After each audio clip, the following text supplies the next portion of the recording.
March 2011ರಲ್ಲಿ ವಿಧಾನ ಪರಿಷತ್ತಿನ ನಡವಳಿಕೆ ಅಂದಿನ ಮುಖ್ಯಮಂತ್ರಿಗಳಾಗಿದ್ದಂತಹ ಯಡಿಯೂರಪ್ಪರು ಹೇಳಿರ್ತಕ್ಕಂಥದ್ದು.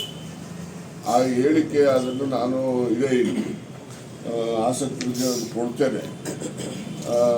ಅದ್ರ ಪ್ರಕಾರ ಯಾರೆಲ್ಲ ಇನ್ವಾಲ್ವ್ ಆಗಿದ್ದಾರೆ, ಇವತ್ತು ಯಾರು ಅದನ್ನ ಪ್ರಶ್ನೆ ಮಾಡ್ತಾ ಇದ್ದಾರೆ. ಇವತ್ತು ನಿನ್ನೆ ಸಿದ್ದರಾಮಯ್ಯನವರು ಕೂಡ ವಿವರವಾಗಿ ಪತ್ರಿಕಾಗೋಷ್ಠಿಯನ್ನು ಕರೆದು ನಿಮ್ಮೆಲ್ಲರಿಗೂ ಕೂಡ ಮಾಹಿತಿಯನ್ನು ಹಂಚಿದ್ದಾರೆ. ತಮ್ಮ ಪತ್ರಿಕೆಗಳಲ್ಲಿ, ಮಾಧ್ಯಮಗಳಲ್ಲಿ ಇವತ್ತು ಎಲ್ಲವೂ ಕೂಡ ಅದು ವರದಿ ಆಗಿದೆ.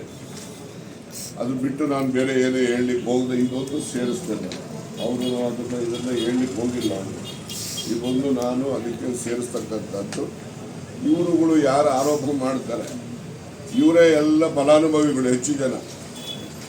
ಹೆಚ್ಚು ಜನ ಫಲಾನುಭವಿಗಳು ಇವರೇ.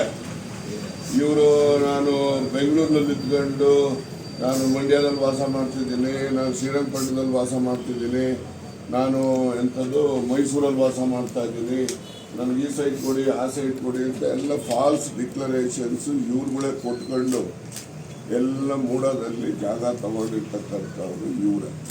ಅದಕ್ಕೋಸ್ಕರ ಇವ್ರು ಯಾರು ಸಿದ್ದರಾಮಯ್ಯನವ್ರ ಮೇಲೆ ಹೇಳ್ತಾ ಇದ್ರು. ಸುಮಾರು ಏನು ಇಡಿ ಅವರು ರೇಡ್ ಮಾಡಿದ್ದಾರೆ ಇದುವರೆಗೆ 85% ಬರೀ ಬಿಜೆಪಿ ವಿರುದ್ಧ ಇರೋ ಪಕ್ಷದ ಮುಖಂಡಗಳನ್ನೇ ಮಾಡಿರೋದು. ಯಾರಾದ್ರೂ ಬಿಜೆಪಿಯವರು ಮಾಡಿದಾರ ತೋರಿಸಿ ನೋಡೋಣ.